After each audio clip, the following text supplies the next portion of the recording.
नमस्कार दोस्तों, स्वागत है आपका डरावनी डायरी में। कहानी शुरू करने से पहले मैं उन प्यारे दोस्तों का धन्यवाद करना चाहता हूं जिन्होंने हमारे चैनल पर शानदार कमेंट किए। उनका नाम है डब्लू कुमार उत्तर प्रदेश से, स्केरी स्पाइडर आसाम से, मनोज गिरी मुंबई नाला सुपारा से, श्याम चौहान हिमाचल प्रदेश कुल्लू से, नौमित कैवट छत्तीसगढ़ से, पप्पू निर्मल मुंबई से, तुलसी भाई अहमदाबाद से, विशाल विश्वकर्मा बुरहानपुर से, शुभदीप पासवान कोलकाता से, लखवीर सिंह पंजाब से, प्रभात सोलंकी भोपाल से, जयप्रकाश बैंगलोर से, इरफान ओमान से, मुकेश त्रिवेदी गुजरात से, पवन दुबई से, दुष्यंत सिंह दिल्ली से, सदाशिव जगताप पुणे से, मोहम्मद हुसैन तफजिल तेलंगाना से, धनंजय, रजा खान, प्रेम जी, संदीप सिंह, चंदन बिस्वास जी, आप सभी का बहुत बहुत धन्यवाद। और भी बहुत से कमेंट है जिनका नाम हम आने वाली कहानियों में जरूर लेंगे। तो चलिए शुरू करते हैं आज की कहानी। मेरा नाम राघव है। जब ये बातें मैं कह रहा हूं तब मैं इंसान नहीं हूं। शायद अब मुझे इंसान कहने का कोई हक भी नहीं। मेरी आंखों में अब खून उतर आया है। मेरी आत्मा किसी अंधेरे गड्ढे में गिर चुकी है। अगर कोई मुझसे पूछे कि यह सब कैसे हुआ तो मैं सिर्फ इतना कहूंगा, लालच और हवस का अंजाम हमेशा विनाश ही होता है। यह कहानी मेरी है, उस रात की है जब मैंने अपने ही हाथों अपनी जिंदगी को मौत के हवाले कर दिया। आज मैं तुम्हें वो सब बताने जा रहा हूं जो मैंने किया, जो मैंने खोया और जिस नर्क में मैं फंस गया हूं। हो सके तो मेरी गलती से सीख लेना, क्योंकि जो राह मैंने चुनी थी उसका कोई वापसी का रास्ता नहीं है। मैं एक गरीब किसान था। मेरे पास 2 बीघा जमीन थी, लेकिन वो भी बंजर सी हो गई थी। पिछले 3 साल से लगातार सूखा पड़ा था। मेरे खेत में फसल उगने से पहले ही सूख जाती थी। जब दूसरे किसानों के खेत में हरियाली लहराती तो मेरी मिट्टी रेत की तरह उड़ जाती, मानो प्रकृति ने मुझसे मुंह मोड़ लिया हो। घर में मेरी पत्नी सीमा और बूढ़ी मां थी। सीमा हर रोज मुझसे कहती, राघव अब कुछ करो, हमारे पास खाने को भी कुछ नहीं बचा है। उसकी आवाज में बेबसी होती, लेकिन कोई शिकायत नहीं। वो जानती थी कि मैं कितनी कोशिश कर रहा हूं, लेकिन मैं उसकी आंखों में भूख और निराशा देखता तो मेरे पास कोई जवाब नहीं होता। रात को जब मैं खेत से घर लौटता तो देखता कि मां और सीमा एक ही रोटी को बांटकर खा रही हैं। वे कहती थीं कि उन्हें भूख नहीं है, लेकिन मैं जानता था कि वे मेरे लिए खाना छोड़ रही हैं। हर रात मैं चुपचाप रोता था। एक मर्द होकर अपने घर का पेट नहीं भर सकता, इससे बड़ी कोई शर्म नहीं हो सकती। गांव के साहूकार के पास मैंने कई बार कर्ज की मांग की, लेकिन वो हंसकर कहता, राघव तुम्हारे पास गारंटी क्या है? तुम्हारी जमीन तो पहले से ही बेकार है। उसकी बातें मेरे दिल में तीर की तरह चुभती। कभी कभी मैं सोचता था कि कहीं मजदूरी कर लूं, लेकिन गांव में काम था नहीं और शहर जाने के पैसे भी नहीं थे। एक दिन सीमा बहुत बीमार पड़ गई। बुखार इतना तेज था कि उसका शरीर आग की तरह जल रहा था। डॉक्टर ने कहा कि दवाई की जरूरत है, लेकिन मेरे पास पैसे नहीं थे। उस रात मैंने अपनी मां के सोने के कंगन बेचे। जब वो कंगन मैंने सुनार को दिए तो लगा जैसे अपनी आत्मा का टुकड़ा बेच रहा हूं। ये कंगन मेरे पिताजी ने मां को शादी में दिए थे। मां ने कुछ नहीं कहा, बस आंसू बहाए। उसने मेरे सिर पर हाथ रखा और कहा, बेटा भगवान का भरोसा रख, सब ठीक हो जाएगा। लेकिन मैं जानता था कि हमारे पास भरोसा करने के अलावा कुछ नहीं बचा था, और मैं भगवान से भी नाराज था। अगर वो सब देख रहा है तो हमारी इतनी परेशानी क्यों? उस दिन रात को मैंने आसमान की तरफ देखा और कसम खाई, चाहे कुछ भी करना पड़े, मैं अमीर बनकर ही रहूंगा। मैं अपने परिवार को इस गरीबी से निकालूंगा। अगली सुबह जब मैं उठा तो लगा जैसे रात में कुछ बदल गया हो। हवा में कुछ अजीब सी गंध थी और मुझे लग रहा था कि कोई मुझे देख रहा है। लेकिन जब मैं चारों तरफ नजर दौड़ाता तो कोई नहीं दिखता। सीमा का बुखार कम हो गया था, लेकिन वो बहुत कमजोर लग रही थी। मैंने उसका हाथ पकड़ा और कहा, सीमा मैं तुमसे वादा करता हूं कि जल्दी ही हमारे घर में खुशियां आएंगी। वो मुस्कुराई, लेकिन उसकी आंखों में संदेह था। उसी दिन शाम को मैं जंगल में सूखी लकड़ियां ढूंढ रहा था। घर में जलाने के लिए कुछ नहीं बचा था। जंगल में अंधेरा होने लगा था और मैं जल्दी जल्दी लकड़ियां इकट्ठा कर रहा था। तभी मुझे कहीं से धुएं की गंध आई। पहले तो मैंने सोचा कि कोई किसान है, लेकिन यह गंध अजीब थी। इसमें किसी जली हुई चीज की बू नहीं थी, बल्कि कुछ और ही था। मैं उस गंध का पीछा करते हुए जंगल के और भीतर चला गया। वहां जो मंजर था वो आज भी मेरे सामने आता है तो रूह कांप जाती है। जंगल के बीचों बीच एक छोटा सा मैदान था, जहां एक बूढ़ा साधु काले वस्त्रों में बैठा हुआ था। उसके सामने एक छोटी सी आग जल रही थी, लेकिन वो आग सामान्य नहीं थी। उसकी लपटें नीली थीं और उसमें से अजीब सी आवाजें आ रही थीं। साधु की आंखें लाल थीं और उसके चारों तरफ राख बिखरी हुई थी। जमीन पर जानवरों की खोपड़ियां पड़ी थीं और कुछ अजीब से निशान बने हुए थे। वो साधु किसी अनजान भाषा में मंत्र झप रहा था। उसकी आवाज इतनी भारी थी कि जमीन हिल रही थी। मैं डर गया और भागने को मुड़ा। तभी बिना मुड़े, बिना देखे उसकी भारी आवाज गूंजी, रुक जा राघव। मेरे पैर जमीन में जम गए। उसे मेरा नाम कैसे पता था? मैं उससे पहले कभी नहीं मिला था। मैं कांपते हुए उसकी तरफ मुड़ा। वो अब भी आंखें बंद किए मंत्र झप रहा था, लेकिन उसके होंठों पर एक डरावनी मुस्कान थी। पास आ, उसने कहा। मैं नहीं जाना चाहता था, लेकिन मेरे पैर खुद ब खुद आगे बढ़ रहे थे, जैसे कोई अदृश्य शक्ति मुझे खींच रही हो। जब मैं उसके पास पहुंचा तो उसने अपनी आंखें खोली। वो आंखें इंसान की नहीं थी। वो इतनी लाल थीं कि लगता था जैसे उनमें खून भरा हो। उसकी आंखों में जो गहराई थी, उसमें मैं अपनी आत्मा को डूबता हुआ महसूस कर रहा था। उसने मेरी आंखों में झांका और बोला, तुम अमीर बनना चाहते हो ना राघव? तुम्हें धन चाहिए, सोना चाहिए, सब कुछ चाहिए जो तुम्हारे पास नहीं है। उसकी आवाज में एक जादू था। वो जानता था कि मेरे दिल में क्या है। मैं कुछ बोल नहीं पा रहा था, बस हां में सिर हिलाया। वह जोर से हंसा। उसकी हंसी जंगल में गूंजी तो लगा जैसे हजारों चीखें एक साथ निकली हों। तो आज रात मेरी साधना में मदद करो, उसने कहा। अगर सफल हुए तो तुम्हारे पास इतना सोना होगा कि 7 पीढ़ियां खाएगी। तुम्हारी पत्नी रानी बनकर रहेगी और तुम राजा की तरह। मेरे दिमाग में बस एक ही बात घूम रही थी, सोना। मैंने सीमा की बीमार सूरत देखी, मां की उदास आंखें देखी और अपनी गरीबी का एहसास हुआ। मैं लालच में अंधा होकर बोला, मैं तैयार हूं, बताइए क्या करना है। साधु ने अपनी काली थैली से एक लाल कपड़ा निकाला। इसे पहन ले, उसने कहा। जैसे ही मैंने वो कपड़ा छुआ, मेरे पूरे शरीर में एक ठंडक दौड़ गई। वो कपड़ा बर्फ की तरह ठंडा था, लेकिन साथ ही उसमें एक अजीब सी गर्माहट भी थी। मैंने उसे पहन लिया। अब मेरे साथ चल, साधु ने कहा। वो उठा और जंगल की और गहराई की तरफ चलने लगा। उसके चलने का तरीका भी अजीब था। वो जमीन पर पैर नहीं रख रहा था, बल्कि हवा में तैर रहा था। मैं उसके पीछे चलने लगा। रास्ते में मुझे लगा कि पेड़ों से कोई मुझे देख रहा है, लेकिन जब मैं देखता तो सिर्फ अंधेरा होता। डरो मत, साधु ने कहा। आज के बाद तुम कभी डरोगे ही नहीं। आज के बाद दूसरे तुमसे डरेंगे। उसकी बात सुनकर मुझे अजीब सा लगा।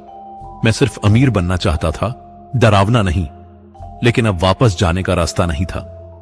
मेरे पैर अपने आप उसके पीछे चल रहे थे। साधु मुझे लेकर एक ऐसी जगह पहुंचा जिसे देखकर मेरी रूह कांप गई। यह कोई सामान्य जगह नहीं थी। यहां चारों ओर पुराने श्मशान के अवशेष थे, टूटे हुए चूल्हे, जली हुई हड्डियां और राख के ढेर। हवा में सड़ांध की गंध थी जो मेरे फेफड़ों में घुसकर मुझे घुटन देने लगी। चांद भी आज काले बादलों के पीछे छुप गया था, जैसे वो भी यहां का मंजर देखना नहीं चाहता। साधु ने कहा, यहां सैकड़ों साल से पिशाच रहते हैं। यह वो जगह है जहां मृत्यु और जीवन का मिलन होता है। उसने जमीन पर एक बड़ा सा गोला बनाया और उसके बीच में कुछ अजीब से निशान बनाए। फिर उसने अपनी थैली से कुछ काली मिट्टी निकालकर वो निशान भरे।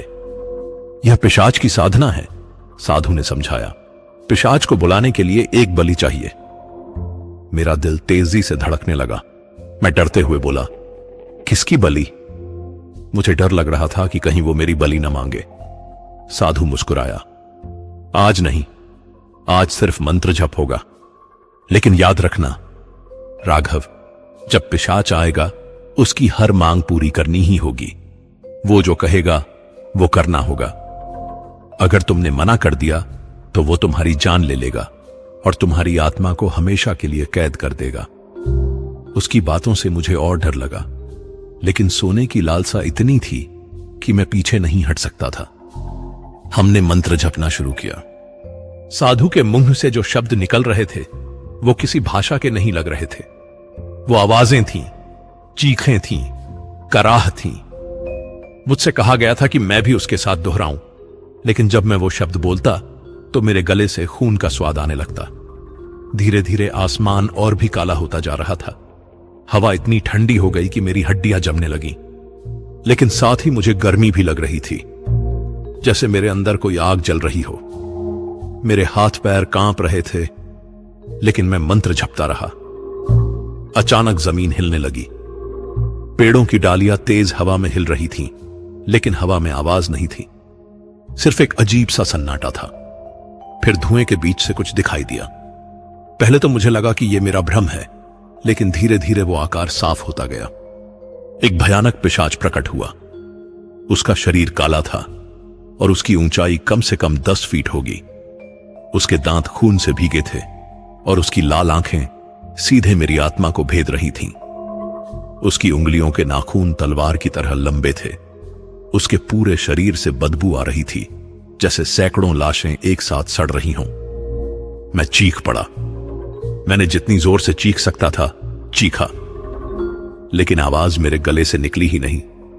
साधु ने तुरंत मेरा मुंह दबा दिया। चुप रह, उसने कहा। अगर तू चीखा तो यह तुझे अभी खा जाएगा। पिशाच ने साधु की तरफ देखा और अपनी भयानक आवाज में कुछ कहा। उसकी आवाज इतनी डरावनी थी कि मेरे कान दर्द करने लगे।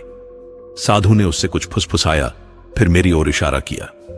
पिशाच ने मुझे देखा और अपनी जीभ बाहर निकाली। उसकी जीभ भी लाल रंग की थी और उससे लार टपक रही थी। साधु ने मुझसे कहा, राघव, यह पिशाच तुम्हें सोना देगा। जितना चाहो उतना सोना, लेकिन बदले में हर रात उसे एक नई औरत की देह चाहिए, यानी हर रात तुम्हें किसी औरत को इसके पास लाना होगा। मैं सन्न रह गया। मुझे लगा यह सपना है, कोई बुरा सपना। लेकिन अगले ही पल पिशाच ने अपनी पंजों से हवा में कुछ किया और अचानक आसमान से सोने के सिक्कों की बारिश होने लगी। सैकड़ों हजारों सिक्के जमीन पर गिर रहे थे। मैंने एक सिक्का उठाकर देखा। वो सच्चा सोना था। मेरा लालच मेरी सोच पर भारी पड़ गया। मैं सिर्फ अब वो सोना देख रहा था। मैं सोच रहा था कि अब सीमा को अच्छा खाना मिलेगा, मां को दवाई मिलेगी और हमारा घर खुशियों से भर जाएगा। मैं भूल गया था कि इस सोने की कीमत क्या होगी। मैंने बिना सोचे समझे हामी भर दी। हां, मैंने कहा, मैं मान गया। पिशाच ने एक भयानक हंसी हंसी और फिर धुएं के साथ गायब हो गया। साधु ने मुझे एक काली माला दी। इसे हमेशा पहनकर रखना, उसने कहा। इससे पिशाच तुम्हें पहचानेगा। जब मैं घर वापस गया तो मेरी जेबें सोने के सिक्कों से भरी थीं, लेकिन मेरे दिल में एक अजीब सा डर भी था। मैंने अभी अभी क्या किया था। अगली रात जब अंधेरा हुआ तो मुझे याद आया कि मैंने पिशाच से क्या वादा किया था। मैं उम्मीद कर रहा था कि यह सब एक बुरा सपना था, लेकिन मेरी जेब में भरे सोने के सिक्के सच्चाई का सबूत थे। मैं परेशान था।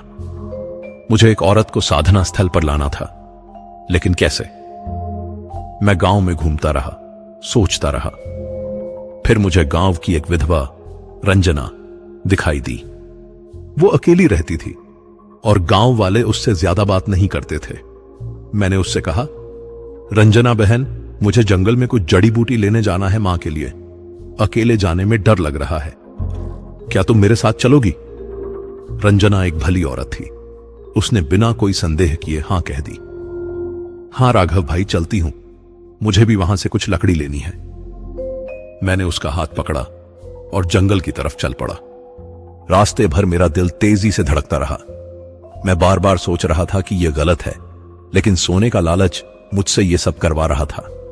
जब हम साधना स्थल पहुंचे तो वहां साधु पहले से मौजूद था। उसने मुझे देखा और मुस्कुराया। रंजना ने पूछा, यह यहां कौन है? मैंने कहा, यह एक साधु है, मां की बीमारी का इलाज बताएगा। रंजना को कुछ अजीब लगा, लेकिन वो चुप रह गई। साधु ने फिर वही मंत्र जपना शुरू किया। रंजना डर गई। वो मुझसे कहने लगी, राघव भाई, मुझे यहां अच्छा नहीं लग रहा, चलिए वापस चलते हैं।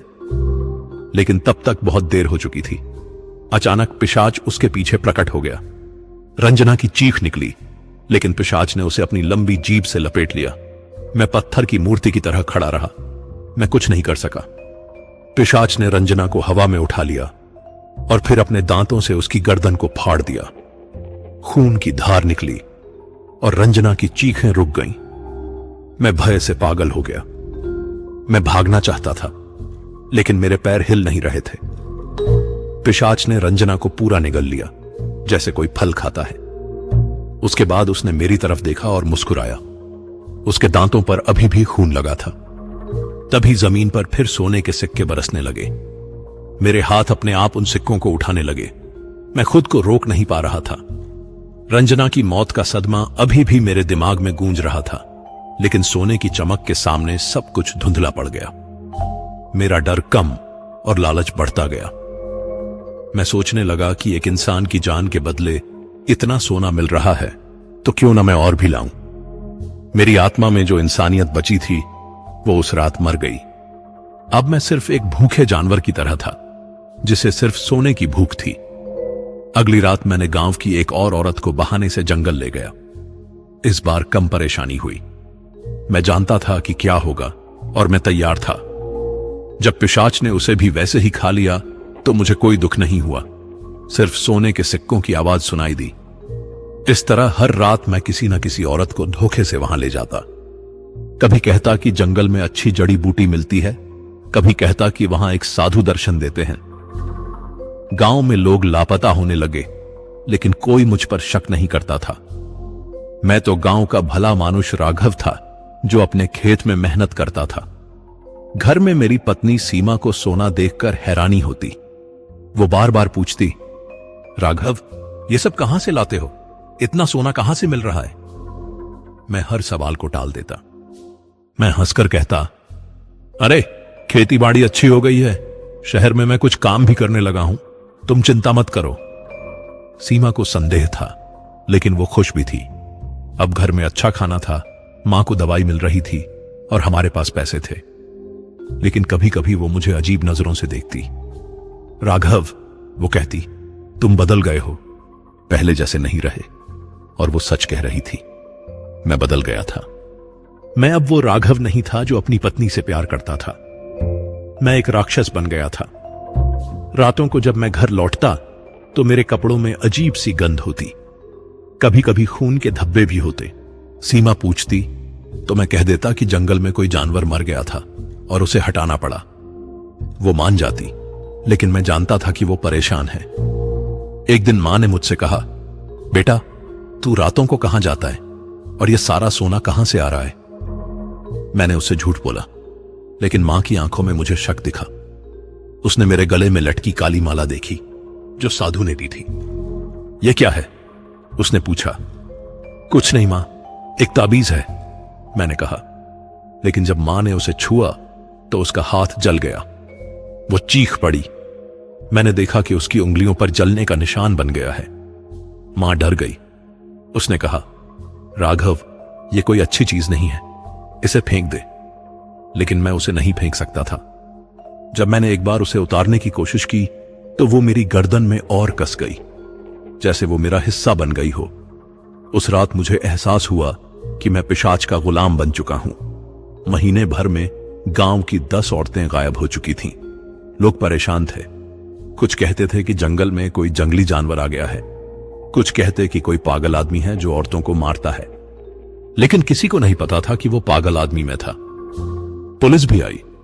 उन्होंने पूछताछ की, लेकिन कोई सुराग नहीं मिला। मैं बहुत होशियारी से अपना काम कर रहा था। हमेशा ऐसी औरतों को चुनता था जिनका कोई करीबी नहीं था या जो अकेली रहती थीं। उनके गायब होने पर ज्यादा शोर नहीं मचता था। लेकिन एक रात सब कुछ बदल गया।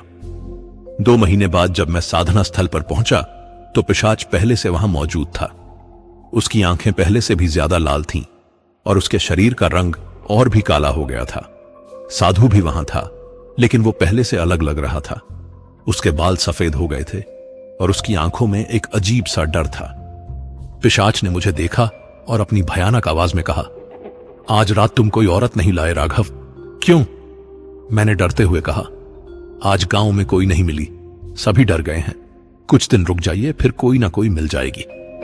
पिशाच की आंखें और भी लाल हो गईं। वो गुस्से में आग उगलने लगा।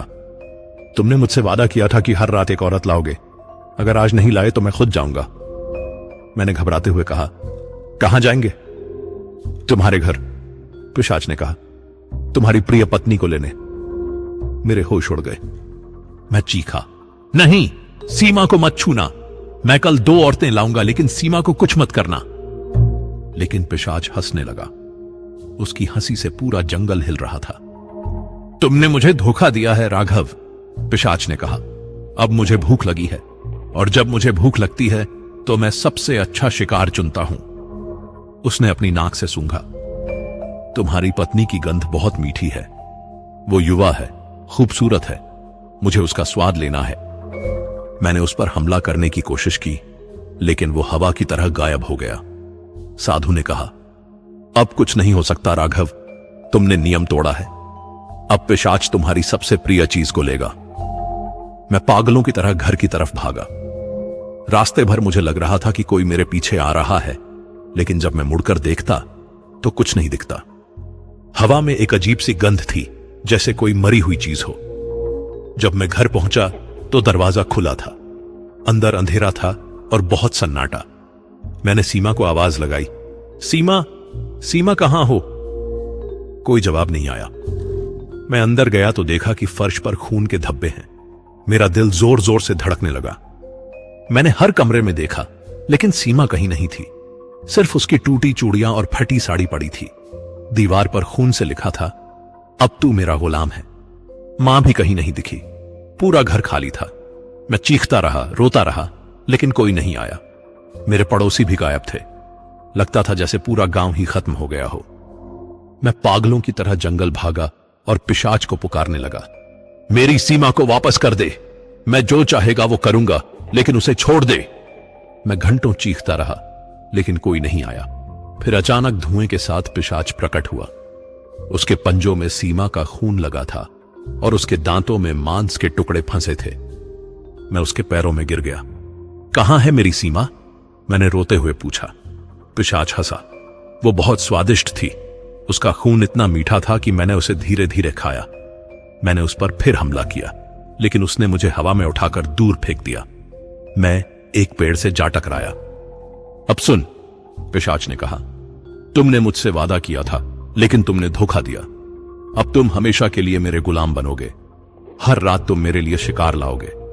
अगर नहीं लाए तो मैं तुम्हारी आत्मा को नर्क में कैद कर दूंगा। उसने मुझे फिर से वो काली माला दी, लेकिन इस बार वो मेरी गर्दन में कसकर चिपक गई। जब मैंने उसे हटाने की कोशिश की तो मेरी गर्दन जलने लगी। यह तुम्हारी गुलामी की निशानी है, पिशाच ने कहा। अब तुम कभी इसे नहीं उतार सकते। उस रात मुझे एहसास हुआ कि मैंने सिर्फ अपनी पत्नी ही नहीं खोई है, बल्कि अपनी आत्मा भी खो दी है। अगली सुबह जब मैं गांव गया तो वहां सब कुछ सामान्य था। लोग अपने अपने काम में लगे थे। मैंने पूछा कि सीमा कहां है, तो सबने कहा, कौन सी सीमा? तुम तो अकेले रहते हो राघव। मुझे लगा कि मैं पागल हो गया हूं। क्या सच में सीमा कभी थी? क्या मेरी शादी हुई भी थी? लेकिन जब मैं घर गया तो सीमा के कपड़े, उसकी चूड़ियां, सब कुछ गायब था, जैसे वो कभी थी ही नहीं।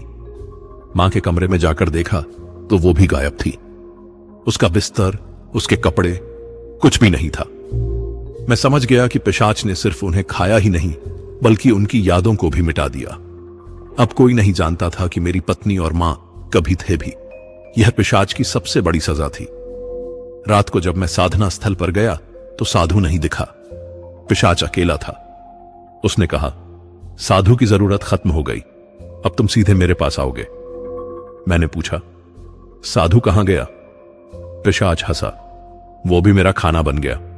जब किसी का काम खत्म हो जाता है तो मैं उसे खा जाता हूं। अब मैं समझ गया कि मेरा भी यही हाल होगा। जब पिशाच को लगेगा कि मेरी जरूरत नहीं तो वो मुझे भी खा जाएगा। लेकिन अभी तक मुझे जिंदा रखना था, क्योंकि उसे औरतों की जरूरत थी। महीनों तक यही चलता रहा। मैं हर रात किसी न किसी औरत को पिशाच के पास ले जाता। कभी गांव से, कभी शहर से। मैं अलग अलग बहाने बनाता। कभी कहता कि मैं डॉक्टर हूं, कभी कहता कि मैं पंडित हूं। मेरी शक्ल भी बदलने लगी थी। मैं जैसा दिखना चाहता वैसा दिख जाता था। धीरे धीरे मुझ में भी पिशाच जैसी शक्तियां आने लगीं। मैं लोगों के दिमाग पढ़ सकता था, उन्हें धोखा दे सकता था। लेकिन हर बार जब कोई औरत मरती तो मेरे अंदर का इंसान भी थोड़ा मरता जाता। 1 साल बाद मैं पूरी तरह से बदल गया था। अब मुझे औरतों को मरते देखकर दुख नहीं होता था, बल्कि मुझे मजा आने लगा था। जब पिशाच उन्हें खाता तो मैं उनकी चीखें सुनता और हंसता। मैं अब पूरी तरह से राक्षस बन चुका था। 2 साल बाद पिशाच ने कहा, राघव, अब तुम मेरे बराबर के हो गए हो। तुम भी अब खुद शिकार कर सकते हो। उसने मुझे अपनी शक्ति दी। अब मैं भी औरतों को खा सकता था, उनका खून पी सकता था। पहली बार जब मैंने किसी औरत को खाया तो लगा जैसे मैं स्वर्ग में पहुंच गया हूं। उसका स्वाद, उसका खून, उसकी चीखें, सब कुछ मुझे अमृत लगा। उस रात मैं समझ गया कि अब मैं पूरी तरह से पिशाच बन चुका हूं। अब मैं और पिशाच मिलकर शिकार करते।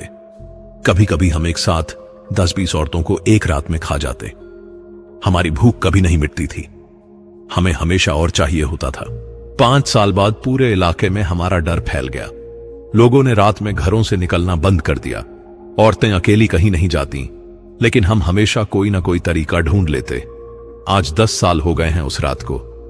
मैं अब पूरी तरह पिशाच हूं। मेरा शरीर इंसान का है, लेकिन आत्मा राक्षस की। मैं दिन में छुप जाता हूं और रात को शिकार करता हूं। मेरी भूख कभी नहीं मिटती। हर रात मुझे ताजा खून चाहिए, ताजा मांस चाहिए। गांव में अब कोई मुझे इंसान नहीं मानता। लोग कहते हैं कि जंगल में एक पागल आदमी रहता है जो औरतों को मारकर खा जाता है। कुछ कहते हैं कि वो भूत है, कुछ कहते हैं कि राक्षस। लेकिन कोई नहीं जानता कि वो कभी राघव नाम का एक गरीब किसान था। हां, वो मैं ही हूं, राघव। अब मैं न पूरी तरह इंसान हूं, न पूरी तरह पिशाच। मैं दोनों के बीच में फंसा हुआ हूं। सीमा की चीखें अब भी मेरे कानों में गूंजती हैं। कभी कभी रात को मुझे लगता है कि वो मुझे पुकार रही है, राघव, तुमने मुझसे झूठ क्यों बोला? तुमने मुझे क्यों धोखा दिया?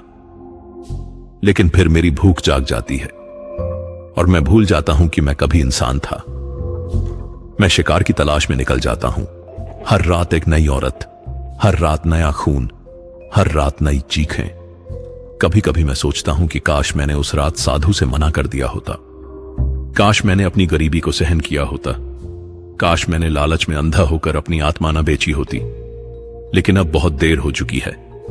वो माला जो पिशाच ने दी थी, वो अब मेरी गर्दन का हिस्सा बन चुकी है। मैं उसे नहीं उतार सकता। यह मेरी गुलामी की निशानी है। जब तक यह माला मेरे गले में है, तब तक मैं पिशाच का दास बना रहूंगा। क्या कोई रास्ता है इससे छुटकारे का? शायद है, शायद नहीं। लेकिन अब मुझे परवाह नहीं। मैं इस अंधकार में इतना डूब चुका हूं कि वापस लौटने का रास्ता भी नहीं दिखता। आज भी जब कभी कोई गरीब आदमी अमीर बनने का सपना देखता है, जब कभी कोई लालच में अंधा होकर गलत रास्ता चुनता है, तो मुझे उसकी गंध आ जाती है। मैं जानता हूं कि वो भी मेरी तरह इस नर्क में गिरने वाला है, क्योंकि उस रात जो वादा मैंने किया था वह मेरे खून में समा गया है, वह मेरी हड्डियों में घुल गया है, और अब मैं हमेशा के लिए पिशाच का दास बन चुका हूं। अगर तुम कभी जंगल में अकेले हो और तुम्हें कोई तुम्हारा नाम लेकर बुलाए तो मत रुकना, क्योंकि वो मैं हो सकता हूं, राघव, जो कभी एक गरीब किसान था और अब एक पिशाच है। मत सुनना किसी अजनबी साधु की बातें।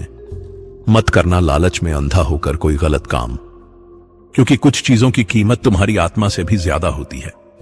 और अगर कोई तुमसे कहे कि वो तुम्हें आसानी से अमीर बना देगा, तो भाग जाना, क्योंकि दुनिया में कुछ भी आसान नहीं है।